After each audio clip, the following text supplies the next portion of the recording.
Mazmur 23 ayat 1 sampai dengan ayat yang ke-6. Mazmur pasal yang ke-23 ayat 1 sampai dengan ayat yang ke-6. Ini sebenarnya bisa dinyanyikan, cuma waktu kita terbatas. Mazmur Daud, Tuhan adalah gembalaku, takkan kekurangan aku. Ia membaringkan aku di padang yang berumput hijau. Ia membimbing aku ke air yang tenang. Bapak Ibu baca ayat yang ketiga, 2 dan 3.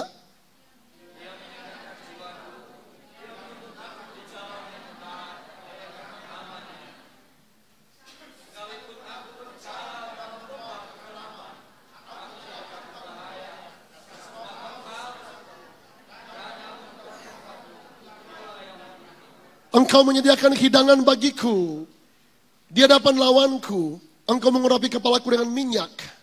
Pialaku penuh melimpah. Kebajikan dan kemurahan belaka akan mengikuti aku seumur hidupku. Dan aku akan diam dalam rumah Tuhan sepanjang masa. Bapak Ibu, dalam perjalanan hidup kita, Tuhan akan izinkan kita dan membawa kita masuk ke dalam lembah kekelaman. Mazmur ini seringkali dinyanyikan pada saat kita ada di acara-acara funeral and memorial, di kuburan atau malam penghiburan. Tapi sebenarnya Mazmur ini Bapak dan Ibu adalah Mazmur kehidupan. Mazmur ini bukan ditujukan kepada orang-orang yang telah mati. Mazmur ini mencitrakan tentang pengalaman perjalanan pemazmur yang dialami dengan Tuhan. Coba bunyikan G ini. Ya. Alkitab berkata bahwa Tuhan adalah gembalaku, takkan kekurangan aku. Bapak Ibu coba dengarkan frase-frase ini. Tuhan adalah gembalaku, takkan kekurangan aku. Yang membaringkan, Ia membaringkan aku di padang yang berumput hijau. Bapak Ibu lihat kata-kata ini, saya sangat suka kata-kata ini. Tuhan adalah gembalaku. Daud mengkontraskan dua posisi yang sangat ekstrim. Dia bilang bahwa Tuhan adalah gembala, dan di satu sisi dia berkata bahwa dia tidak akan mengalami kekurangan.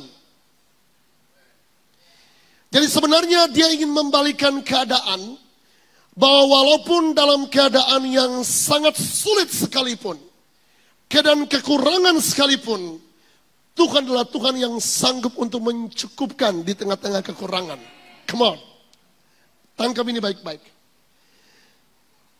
Dia mengambil dua paradoks yang sangat tajam. Di satu sisi dia berkata Tuhan adalah gembalaku, dan di satu sisi dia berkata bahwa takkan kekurangan aku. Apakah dia berada dalam keadaan kelimpahan? Para penafsir berkata tidak. Faktanya ialah bahwa dia benar-benar berada dalam keadaan terjepit. Tapi dia berkata bahwa takkan kekurangan aku. Come on. Nah, mari Bapak dan Ibu, kemudian dia berkata begini, bahwa Ia akan membaringkan aku di padang yang berumput hijau. Ia membimbing aku ke air yang tenang. Sekali lagi, dia berkata bahwa Tuhan akan membaringkan aku di padang yang berumput hijau. Ia membimbing aku ke air yang tenang. Dalam keadaan di mana kita sementara berada dalam keadaan kesulitan, Daud sekali lagi ingin mengajarkan kepada kita bahwa di tengah-tengah kesulitan seperti itu Tuhan akan membawa kita di tengah-tengah padang berumput hijau. Hijau itu selalu menggambarkan kesegaran. Tuhan akan memimpin kita di dalam keadaan yang sulit itu ke tempat-tempat yang tenang, sebab Dia berjanji Dia adalah gembala kita. Amen. Amen. Sekalipun aku berjalan dalam lembah kekelaman, Bapak Ibu perhatikan kata-kata ini. Sekalipun aku berjalan dalam lembah kekelaman, Dia tidak bersepakat dengan lembah kekelaman.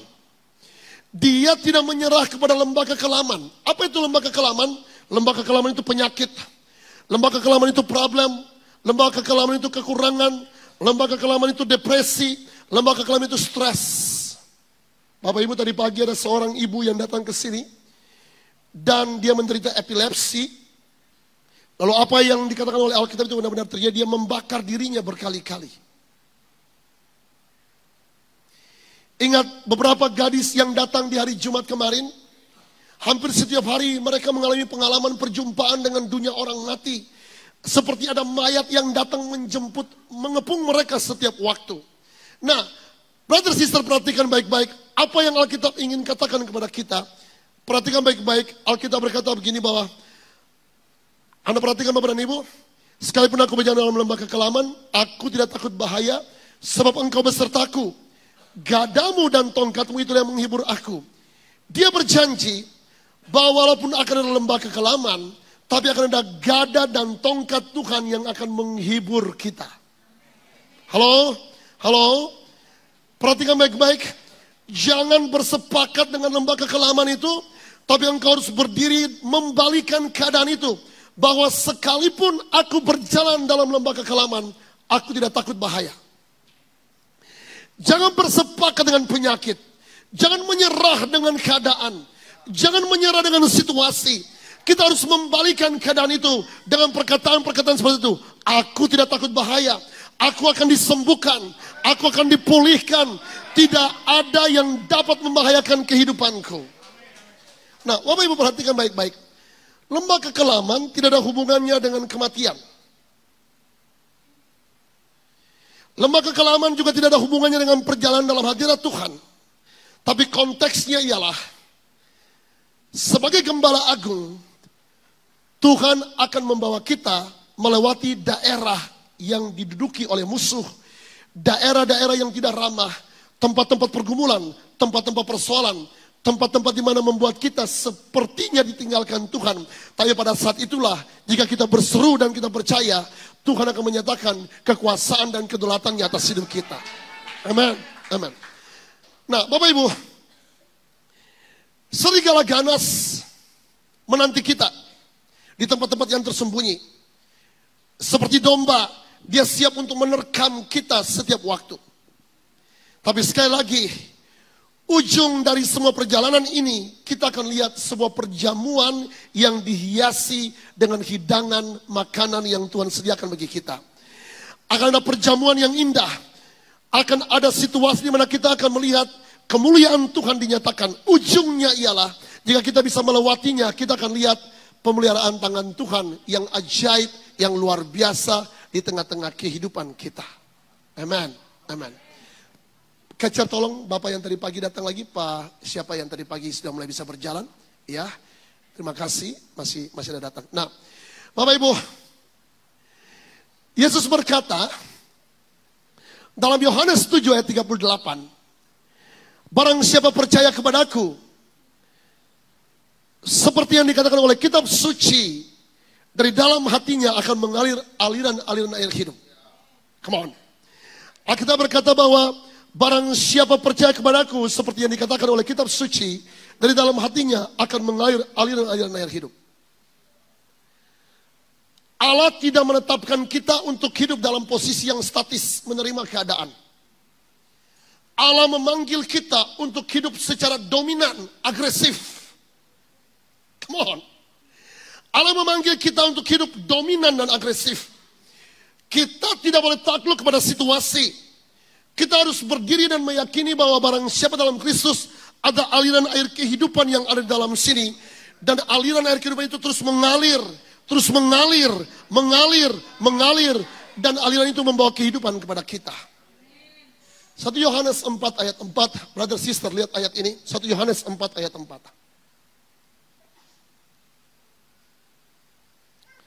Coba baca sama-sama. 2, 3. Kamu berasal dari Allah, anak-anakku, dan kamu telah mengalahkan nabi-nabi palsu itu, sebab roh yang ada dalam kamu lebih besar daripada roh yang ada dalam dunia. Roh yang ada dalam kita lebih besar dari semua roh yang ada dalam dunia.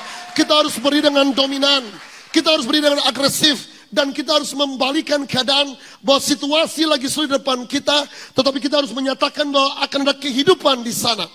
Kita harus berdiri dengan dominan dan menyatakan bahwa kehidupan Tuhan ada di tengah-tengah semua proses ini. Bahwa lembah kekelaman ini akan berubah menjadi lembah penuh sukacita. Amin. Amin. Nah, brother sister, perhatikan baik-baik. Di dalam lembah kekelaman yang kita alami masing-masing. Bapak Ibu, kalau saya lihat fenomena Bali Blessings dari bulan ke bulan, sungguh-sungguh saya menjadi sangat miris melihat demikian banyak orang yang datang dalam keterikatan.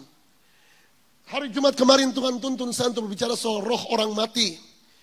Dan demikian banyak orang yang maju, mereka terikat dari generasi-generasi. Dampaknya kemudian Bapak Ibu Anda perhatikan kemarin, perhatikan bagaimana pemerkosaan yang terjadi, incest. Mereka diperkosa oleh om kandung, oleh saudara sekandung. Dampak dari itu semua, kemudian Bapak dan Ibu, banyak di antara mereka dalam keluarga yang turun dalam kutuk-kutuk pembunuhan yang berlangsung terus-menerus. Dampaknya ialah kemudian terjadi hal-hal yang sungguh-sungguh sangat mengerikan. Kemiskinan, kekurangan di tengah-tengah keluarga. Nah, malam ini saya ingin mendorong Bapak dan Ibu untuk pergi ke level yang lebih dari sekedar itu tadi, dari sekedar yang kemarin kita berkemenangan. Allah ingin kita untuk berdiri dalam posisi agresif dan dominan terhadap semua problem. Perhatikan Amsal 18:21. Jadi malam ini saya ingin membawa Bapak dan Ibu untuk bernubuat dari dalam lembah kekelaman. Amsal 18:21 ayat yang sangat-sangat terkenal. Hidup dan mati dikuasai lidah. Siapa suka menggemakannya akan memakan buahnya.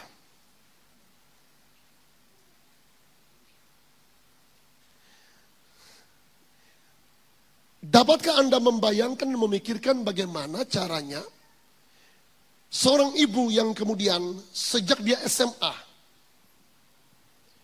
roh jahat yang datang dalam bentuk naga dan mengajak dia menikah. Lalu setelah itu bertahun-tahun dia seperti itu dalam keadaan telanjang dan roh jahat itu mengganggu dia. Dia pergi ke sekolah Alkitab, dia tamat dari sekolah Alkitab. Tapi sesudah pulang dari sekolah Alkitab, dia pergi meninggalkan Tuhan. Apa yang terjadi kemudian Bapak dan Ibu? Yang terjadi kemudian ialah dia mengalami kondisi yang sangat sulit. Ya, di usia muda dia mengalami kehamilan. Kemudian setelah itu dia menikah. Suaminya pukul dia seperti binatang. Dan setiap malam dia seperti dirasuki oleh roh jahat. Dia sekolah Alkitab, dia mengerti firman, tapi dia tidak bisa membebaskan itu. Bapak Ibu, dia ada di sebuah sekolah Alkitab yang sangat terkenal di Indonesia. Dan bertahun-tahun dia terikat dengan itu. Lalu bagaimana caranya kemudian dia datang di tengah-tengah keluarga Cornerstone. Dan dalam waktu yang singkat dia dibebaskan. Anda tahu bagaimana caranya? Perkataan kehidupan yang diucapkan. Kami berdiri hamba-hamba Allah dan menyatakan bahwa tidak ada hak legal hukum apapun atas ibu ini lagi. Semua roh jahat, semua setan dalam bentuk naga, semua pemerkosaan yang berlangsung kami nyatakan berakhir dalam nama Yesus. Dan 3 minggu, 3-4 minggu yang lalu ketika ibadah waktu saya bicara soal sumber kuasa tanpa batas. Dia mengalami manifestasi kuasa Allah. Dan sejak itu Tuhan menyatakan kebebasan yang sangat ajaib kepada dia. Tiba-tiba dia mengalami kehidupan lagi. Bagaimana caranya? Dalam lembah kekelaman seperti itu kita berdiri dengan agresif dan dominan dan ucapkan kehidupan. Kita cabut semua kutuk. Roh jahat yang mengikuti dia bertahun-tahun. Anda bayangkan sejak SMA sampai dengan usia pernikahan. Dia diikuti oleh roh jahat terus. Kakek neneknya itu bunuh-membunuh. Dan di rumah adat mereka itu ada tengkorak-tengkorak yang dipersembahkan. Oh, tapi tidak ada kematian yang tidak dapat diubahkan dalam nama Yesus. Mari saya beritahu sesuatu. Tidak ada kematian di dalam nama Yesus yang tidak dapat diubahkan. Kuasanya sanggup untuk mengubahkan. Depresi, stres bertahun-tahun itu pergi seketika waktu dia mengalami Tuhan. Hidup dan mati ada di dalam kuasa lidah. Nah, mari saya ingin pergi ke konstruksi besar saya malam ini dalam Yeskiel pasal 37. Saya akan landed dengan cepat di pasal ini. Yeskiel pasal 37, saya ingin ajak Bapak dan Ibu lihat pasal ini yang sungguh-sungguh sangat powerful. Pasal ini banyak mendominasi pelayanan saya. Saya sangat terinspirasi bertahun-tahun lalu dengan pasal ini. Dan sampai hari ini saya standing firm untuk berdiri dengan kekuatan nubuatan dalam lembah kematian. Yeskiel 37 ayat 1 dan 2. Brother sister, mari kita baca bersama-sama. 2, 3. Lalu kekuasaan Tuhan meliputi aku. Dan ia membawa aku keluar dengan perantaraannya. dan menempatkan aku di tengah-tengah lembah, dan lembah ini penuh dengan tulang-tulang. Ayat 2 Bapak Ibu baca.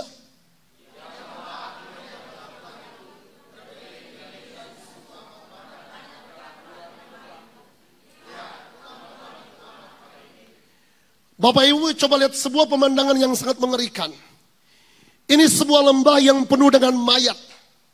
Seperti sebuah kuburan massal. Seperti sebuah padang pembunuhan. Sepertinya kalau saya ikuti pembacaan ini, sebuah tragedi pembunuhan massal yang telah berlangsung cukup lama. Di Indonesia peristiwa-peristiwa seperti ini pernah terjadi. Dan Bapak dan Ibu perhatikan, dagingnya sudah hancur. Kerangkanya sudah hancur. Tulang-tulang telah berserakan. Artinya bahwa orang itu tadinya utuh. Misalnya tulang saya utuh di sini. Tapi entah apakah karena ada proses alam yang kita tidak tahu. Tapi Yehezkiel berkata bahwa tulang-tulang itu telah berserakan. Sebuah kuburan di mana kaki dan tangan orang itu telah berserakan demikian luar biasa.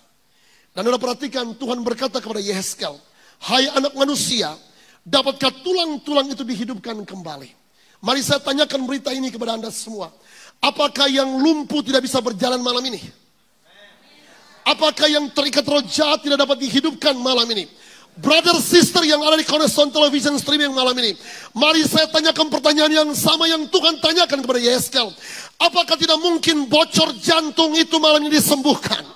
Saya tanyakan kepada Anda semua. Apakah tidak mungkin epilepsi disembuhkan? Pertanyaan ini Tuhan ingin tanyakan kepada kita.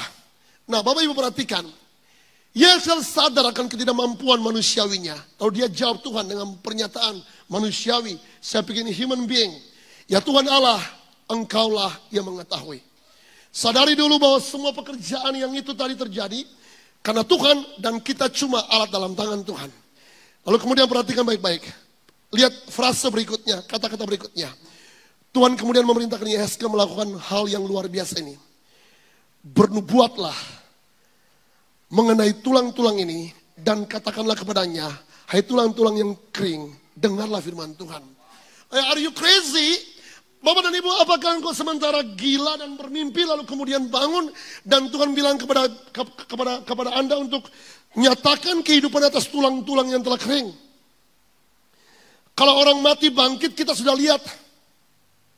Tapi ini tulang sudah hancur, berserakan kemana-mana, dan Tuhan perintahkan kepada Yehezkiel untuk bernubuat, berbicara kepada tulang-tulang, berbicara kepada masalah, berbicara kepada problem, berbicara kepada sakit, berbicara kepada tumor, berbicara kepada perceraian, berbicara kepada kemiskinan, berbicara kepada problem, berbicara kepada lembah kematian. Tuhan panggil kita untuk berdiri agresif di situ. Come on.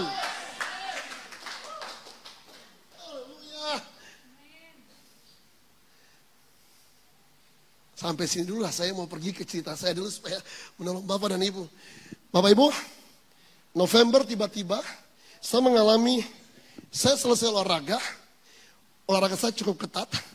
Saya pakai YouTube, saya boxing. Kalau saya pergi ke taman, saya sapu. Ketika saya tunduk begini Bapak dan Ibu, tiba-tiba saya tidak bisa mengangkat kesakitan yang luar biasa. Oh, sakitnya luar biasa. Saya pikir biasalah, mungkin cedera biasa. Karena mungkin saya warming up, pemanasan kurang begitu baik. Saya panggil Pak Peniel belum ke Jakarta. Ya, pijat sambil basah roh. Asyik, nama syek. Bapak Ibu saya pikir oke. Minggu berikut saya pikir baik, getting better. Saya exercise lagi. Saya exercise lagi Bapak dan Ibu, kena lagi.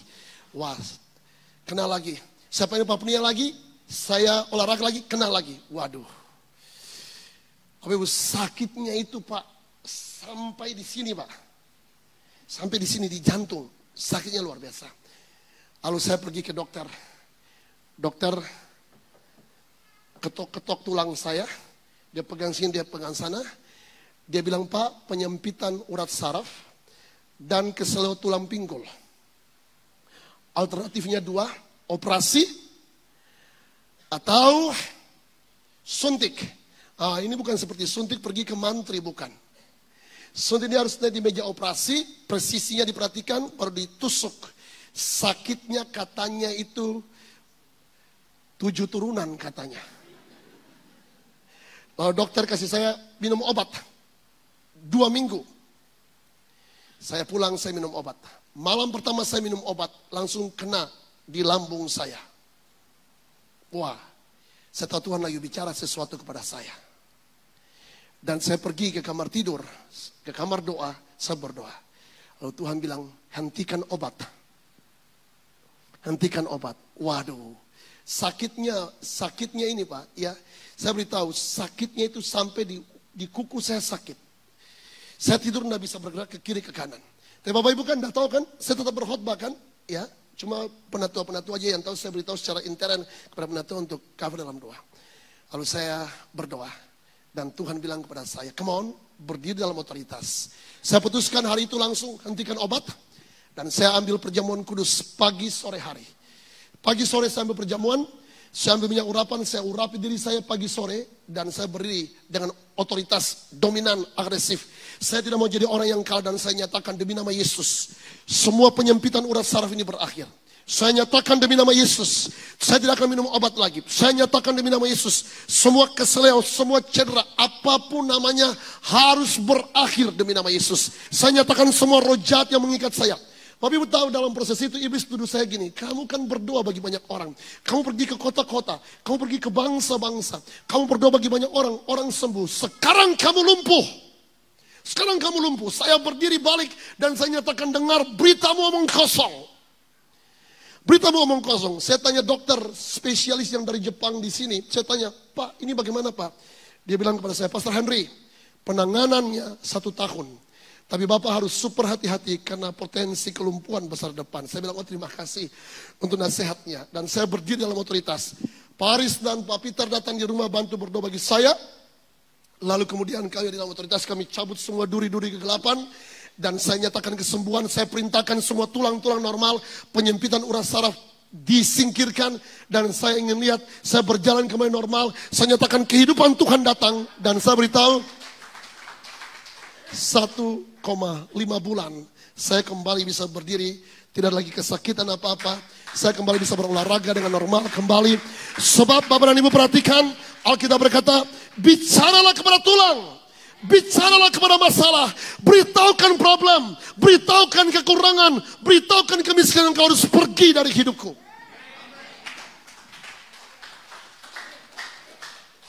Tepuk tangannya Anda mengerti. Markus 11:23. Bapak Ibu tahu ayat ini, tapi Bapak dan Ibu tidak percaya ayat ini. Markus 11:23. Coba baca sekali lagi. Markus 11:23. Aku berkata kepadamu, sesungguhnya apa? Barang siapa berkata kepada gunung ini, beranjaklah dan tercampar ke dalam laut, asal tidak bimbang hatinya, tetapi percaya bahwa apa yang dikatakannya itu akan terjadi, maka itu akan terjadi baginya. Kenapa Bapak dan Ibu tidak pakai ayat itu dan beri untuk gunung-gunung Anda dan katakan, hey gunung pergi? Kenapa tidak katakan kepada stroke, hey stroke pergi? Kenapa tidak katakan kepada jantung yang baru, hey jantung yang bocor, engkau harus pergi? Sebab engkau tidak boleh tinggal dalam tubuh saya. Kenapa engkau tidak berdiri dan berkata kepada bisnismu dan berkata diberkati? Kenapa engkau harus menyerah dan berkata, ya kayaknya saya harus operasi deh. Kayaknya saya harus operasi deh. Saya putuskan tidak. Saya putuskan tidak. Sampai tadi sore saya masih gosok minyak urapan. Saya masih gosok minyak urapan. Bapak Ibu, lupakah Anda bahwa Yeremia 1 ayat 9-10 berkata bahwa lalu Tuhan mengulurkan tangannya dan menjamah mulutku. Tuhan berfirman kepadaku, sesungguhnya aku menaruh perkataan-perkataanku dalam mulutmu. Perkataan Tuhan dalam mulut kita. Ketahuilah pada hari ini aku mengangkat engkau atas bangsa-bangsa dan atas kerajaan-kerajaan untuk mencabut dan merobohkan, untuk membinasakan, meruntuhkan, untuk membangun dan menanam. Come on, our authority, kuasa otoritas kita itu dominan atas bangsa-bangsa. Halo, kepada kita diberikan kuasa untuk itu. Masalahnya Bapak dan Ibu, orang percaya tidak menyadari ini. Orang percaya tidak menyadari bahwa Tuhan telah membuat kita berdiri dalam otoritas itu. Harusnya kita berdiri dan mempergunakan perkataan firman Allah menyatakan firman Allah, memerintahkan segala sesuatu agar selaras dengan jalan-jalan Tuhan. Agar selaras dengan jalan-jalan Tuhan. Beritahu kepada pikiran yang stres, hai pikiran, sehat. Hai pikiran, normal kembali. Katakan untuk dia tunduk di dalam perkataan firman Allah. Amen. Amen. Haleluya. Mari kita lihat Yeskel 37 ayat 5-6. Kita kembali ke konstruksi besar kita malam ini. Yeskel 37 ayat 5-6. Saya sangat suka ayat ini. Tadi saya pakai ayat ini untuk berdoa bagi kita di sore hari. Baca 2-3. Beginilah firman Tuhan Allah kepada tulang-tulang ini. Aku memberi nafas hidup di dalamnya supaya kamu hidup kembali. Aku akan memberi urat-urat padamu dan menumbuhkan daging padamu. Aku akan menutupi kamu dengan kulit dan memberikan kamu nafas hidup. Supaya apa? Supaya kamu hidup kembali. Nafas hidup sebentar. Nafas hidup diberikan oleh Tuhan supaya hidup kembali. Lalu baca sama-sama dengan saya 2-3. Dan kamu akan mengetahui bahwa akulah Tuhan. Nafas di situ ruah. Ruah itu bisa diterjemahkan menjadi angin, tetapi juga bisa diterjemahkan menjadi roh. Tapi akar kata ruah sebenarnya merujuk kepada menghembuskan atau bernafas.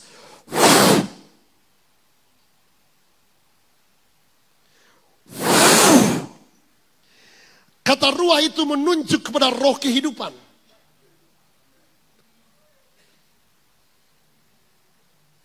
Halo? Bapak Ibu, harusnya kita berdiri dengan perkataan firman Allah dan menyatakan roh kehidupan Allah atas semua problem kita.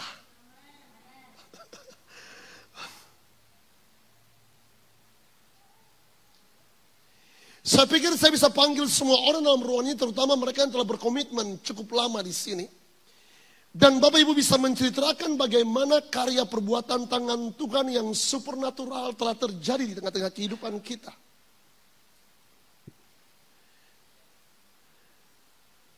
Mengapa kita tidak berdiri dan menyatakan roh kehidupan ada di atas tulang kita? Panggil nafas kehidupan itu. Setiap kali kita menghembuskan nafas kehidupan itu, roh kehidupan akan mengalir. Hembuskan nafas kehidupan ke atas anak-anak kita. Hembuskan nafas kehidupan ke bisnis kita. Hembuskan nafas kehidupan ke problem kita. Perkatakan kata-kata kehidupan kepada seluruh problem kita. Tapi jangan lupa berdiri juga dengan roh kehidupan. Dan nyatakan roh kehidupan datang. Roh kehidupan datang. Roh kehidupan datang. Perhatikan Kejadian pasal 1. Anda tahu semua peristiwa itu. Dan roh Allah melayang-layang. Ruah Elohim Rahab. Itu seperti seekor induk ayam. Yang mengerami telurnya. Dan tiba-tiba terjadi kehidupan. Halo, brother sister. Nyatakan kehidupan. Dan Alkitab memberitahukan, jadilah, jadilah, jadilah. Roh Tuhan melayang-layang, firman Allah diucapkan, kemudian terjadi demonstrasi kuasa penciptaan. Saya tidak percaya tuh. Bapak Ibu, brother sister yang ada di live streaming. Penyakit jenis apapun. Dengan nama apapun. Yesus sanggup menyelesaikannya.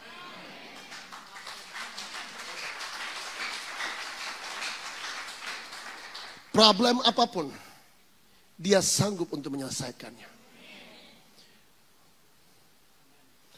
Kita udah lihat, tidak tahu berapa jenis penyakit yang sudah disembuhkan di tempat ini. Saya ada di banyak tempat dan saya lihat bagaimana kehidupan Tuhan datang dan memulihkan orang-orang yang sepertinya tidak mungkin dipulihkan. Yeskel 37 ayat 7-10. Kita lompat sekarang ayat 7 dan 10. Lalu aku bernubuat seperti yang diperintahkan kepadaku. Come on. Anda tidak boleh berdiri dengan statis, agresif, dominan, dan serang penyakit itu. Lalu aku bernubuat seperti yang diperintahkan kepadaku. Waktu saya dengar ada sebuah impresi, tinggalkan obat. Saya putuskan tinggalkan obat. Bapak Ibu, di tengah-tengah itu ada dilema. Ada dilema. Waduh, sakitnya luar biasa. Sakitnya luar biasa. Tapi saya terus berdiri dengan menyatakan firman Allah. Dan segera sesudah aku bernubuat. Perhatikan kata-kata. Dan segera sesudah aku bernubuat. Dan segera sesudah aku bernubuat. Setiap kali perkataan firman yang diucapkan dihembus oleh Roh Allah, selalu terjadi sesuatu.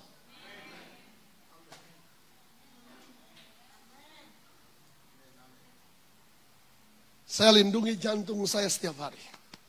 Saya nyatakan demi nama Yesus, jantung tidak boleh bertemu satu kali pun dengan pisau bedah operasi. Saya nyatakan tidak ada penyumbatan apapun. Saya nyatakan ginjal engkau harus sehat. Saya nyatakan mata harus tajam. Otak kiri, otak kanan harus tercerdas. Saya nyatakan kehidupan Tuhan ada dalam hidup saya. Bapak Ibu perhatikan. Kedengaranlah suara. Sungguh. Suatu suara berderak-derak.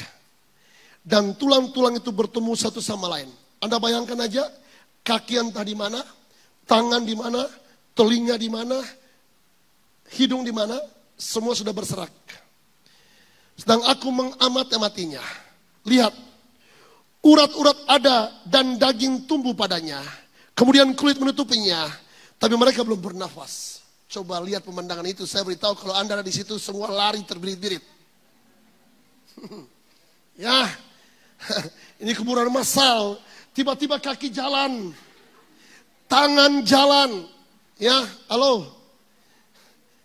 Jari-jari yang sudah entah di mana berjalan dan dia mencari di mana jenisnya, size-nya. Kan tidak mungkin tangan saya dipasangkan dengan tangannya Pak Simeon, tidak mungkin, tidak cocok. Ya. Jadi dia jalan, dia cari. Saya lihat pemandangan, oh my goodness, ya, come on. Harus saya beritahu, dengar saya. Tidak ada kemustahilan dalam Tuhan. Tidak ada kemustahilan dalam Tuhan. Nah, lihat ayat 9, Bapak dan Ibu baca. 1, 2, 3.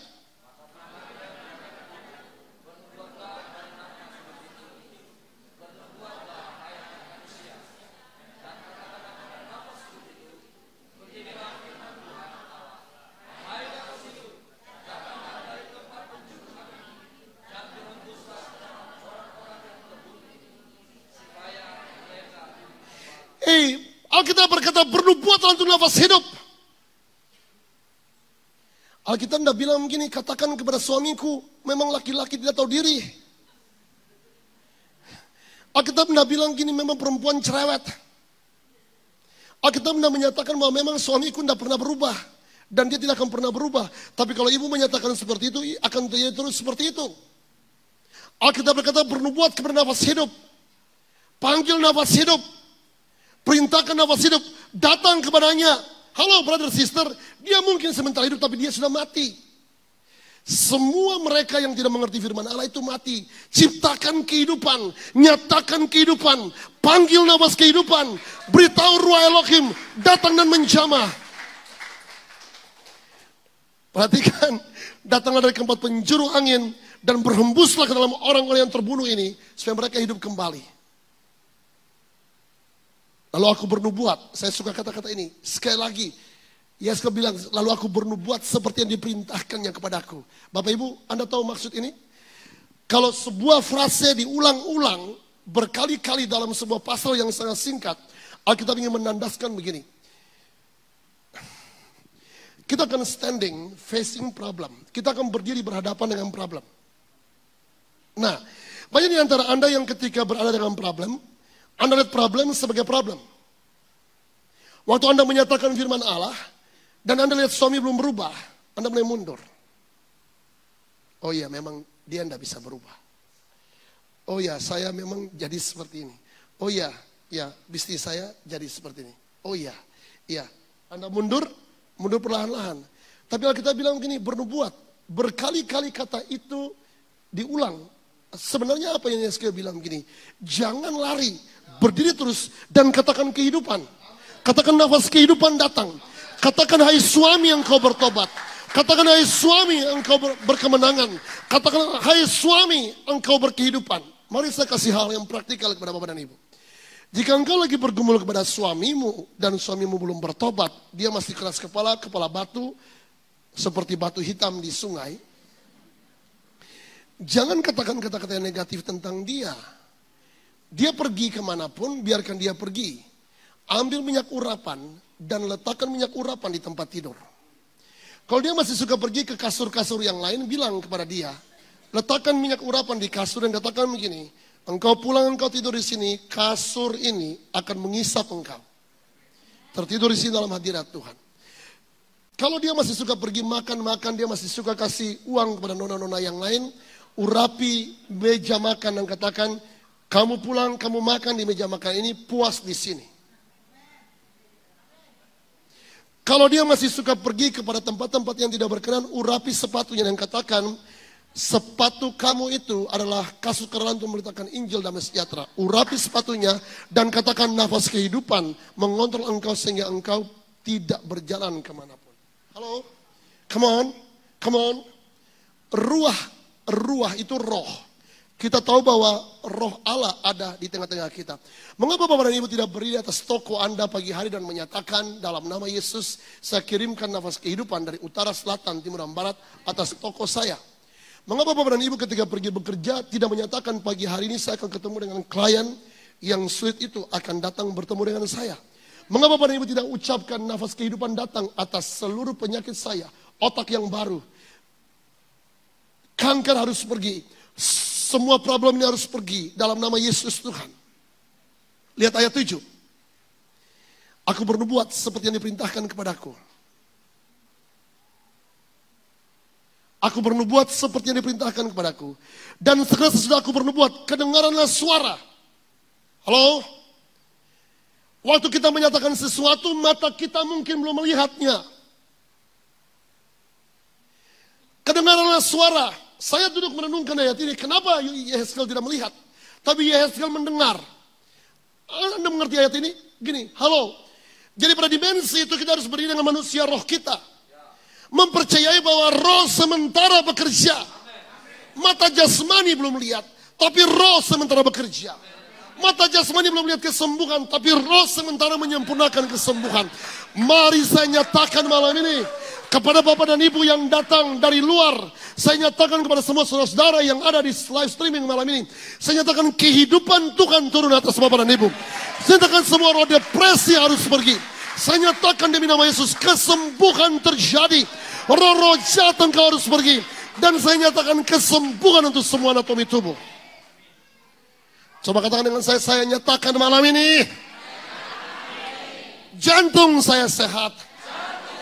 Saya nyatakan dalam nama Yesus, tidak ada depresi, tidak ada stres.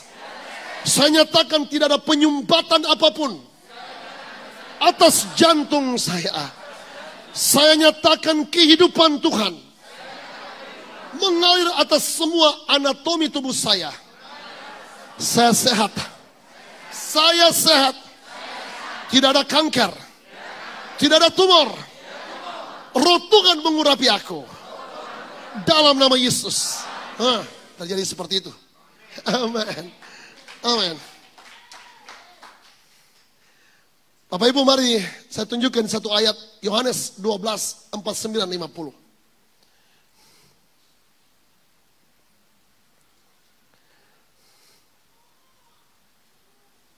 Sebab aku berkata, kata bukan dari diriku sendiri. Tapi Bapa yang mengutus aku, dialah yang memerintahkan aku untuk mengatakan apa yang harus aku katakan. Dan aku sampaikan. Dan aku tahu bahwa perintahnya itu adalah hidup yang kekal. Perintah Tuhan itu hidup yang kekal. Jadi apa yang aku katakan, aku menyampaikannya. Sebagaimana yang difirmankan oleh Bapa kepadaku.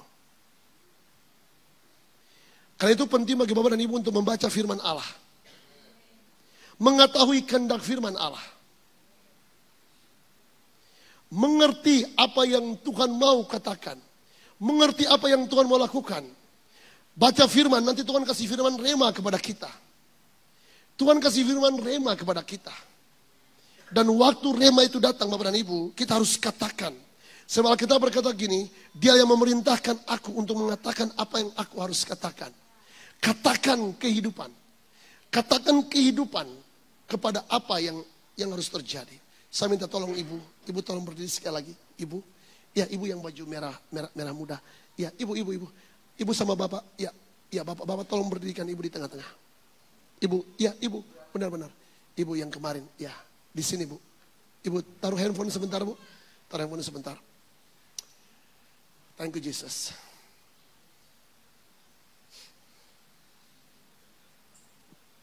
Kejar perempuan. Vito, ayo. Satu langkah ke belakang Bu. Kejar perempuan, pelayan Tuhan perempuan. Ayo, pelayan Tuhan perempuan, ayo. Ibu lihat saya. Ibu telah datang mungkin sekitar 2 kali dalam ibadah Bali Blessings Festival. Dan kemarin Ibu dilawat Tuhan. Bapak Ibu ingat kemarin ketika saya tumpangkan tangan, Ibu manifest dan tiba-tiba lari. Yang saya pikirkan kemarin itu saya takut tabrak pintu. Karena pintu kaca. Pak Estra cerita kepada saya. Bapak dan Ibu tiba-tiba Tuhan tuntun saya. Ada urapan seperti kijang. Saya lompat tiba-tiba melewati Ibu itu. Dan saya sampai di kursi yang Ibu Leta Metin duduk. Dan saya nyatakan berhenti dalam nama Yesus. Pak Estra bilang, benar-benar perkataan itu berkuasa. Tiba-tiba berhenti. Padahal larinya itu seperti kijang kemarin. Nah Ibu lihat saya. Bu, semua yang telah terjadi di masa lalu sudah selesai. Ibu harus berdiri dalam keyakinan hari ini. Bahwa ada kehidupan Tuhan yang telah datang atas hidup Ibu. Apa yang Ibu alami di masa lalu, praktek-praktek perukunan, pemanggilan arwah dan sebagainya. Malam ini saya nyatakan sebagai hamba Allah sudah berakhir. Dan tulang-tulang kering di mana iblis telah menyergap Ibu bertahun-tahun. Iblis telah membuat Ibu depresi. Malam ini berakhir. Dan saya nyatakan malam ini, nafas kehidupan Tuhan mengalir. Mengalir, semua depresi harus pergi. Semua ketakutan harus pergi. Semua kecemasan harus pergi. Dan engkau hidup normal mulai malam ini. Normal mulai malam ini. Sekarang terima nafas kehidupan. Nafas kehidupan. Jamah dia. Kesembuhan terjadi. Semua beban yang ada di kepalanya. Tuhan angkat malam ini. Semua depresi keluar. Semua roh stres pergi. Aku nyatakan kehidupan Tuhan datang di atasnya. Kehidupan Tuhan. Nafas kehidupan mengalir. Mengalir dan membuat dia sehat normal kembali. Sehat normal kembali. Sehat normal kembali dalam nama Yesus. Kembali normal. Semua manifestasi kuasa kegelapan harus pergi. Harus pergi. Harus pergi. Harus pergi demi nama Yesus Tuhan. Kuasa Tuhan jamah dia. Kuasa Tuhan jamah dia. Jamah dia dalam nama Yesus. Ditahan dulu. Ya. Nah, Bapak Ibu lihat. Perkataan kita itu sungguh-sungguh sangat menarik. Mari saya tutup ayat 11-13. Saya sudah selesai. Artinya saya bicara 45 menit malam ini. 11-13. Firman-Nya kepadaku, hai anak manusia, lanjutkan pekerjaanmu Roh Kudus. Tulang-tulang ini adalah seluruh kaum Israel. Bapak Ibu dengar kata-kata ini. Tulang-tulang ini adalah seluruh kaum Israel. Sungguh mereka sendiri mengatakan, tulang-tulang kami sudah menjadi kering. Dan pengharapan kami sudah lenyap. Kami sudah hilang. Oleh sebab itu bernubuatlah dan katakan kepada mereka. Ini seperti terjadi dengan Bapak dan Ibu, pengharapan sudah hilang. Sepertinya tidak ada harapan lagi. Sepertinya tidak ada masa depan lagi. Allah kita bilang begini, oleh sebab itu bernubuatlah dan katakan kepada mereka, beginilah firman Tuhan Allah, sungguh aku membuka kubur-kuburmu dan membangkitkan kamu, hai umatku, dari dalamnya. Dan aku akan membawa kamu ke tanah Israel. Dan kamu akan mengetahui bahwa akulah Tuhan pada saat aku membuka kubur-kuburmu dan membangkitkan kamu, hai umatku, dari dalamnya. Aku akan memberikan rohku ke dalammu sehingga kamu hidup kembali. Dan aku akan membiarkan kamu tinggal di tanahmu Dan kamu akan mengetahui bahwa aku Tuhan yang mengatakannya dan membuatnya, demikian firman Tuhan. Brother sister, bangkit berdiri. Bangkit berdiri bersama-sama.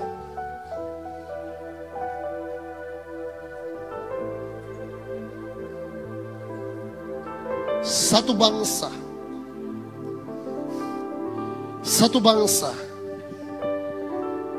dilahirkan keluar dari dalam lembah kematian dan bangkit jadi sebuah tentara besar. Coba pikirkan ini. Kalau satu bangsa bisa hidup kembali, dilahirkan kembali keluar dari lembah kematian, kubur mereka terbuka, dan tiba-tiba kehidupan bangkit. Sebuah tentara besar bangkit. Anda bisa pikirkan ini. Tulang-tulang itu berbunyi tentara yang besar. Apakah ada hal yang terlalu sulit bagi Tuhan malam ini? Balikan keadaan dengan berdiri dalam lembah kekelaman dengan cara Tuhan.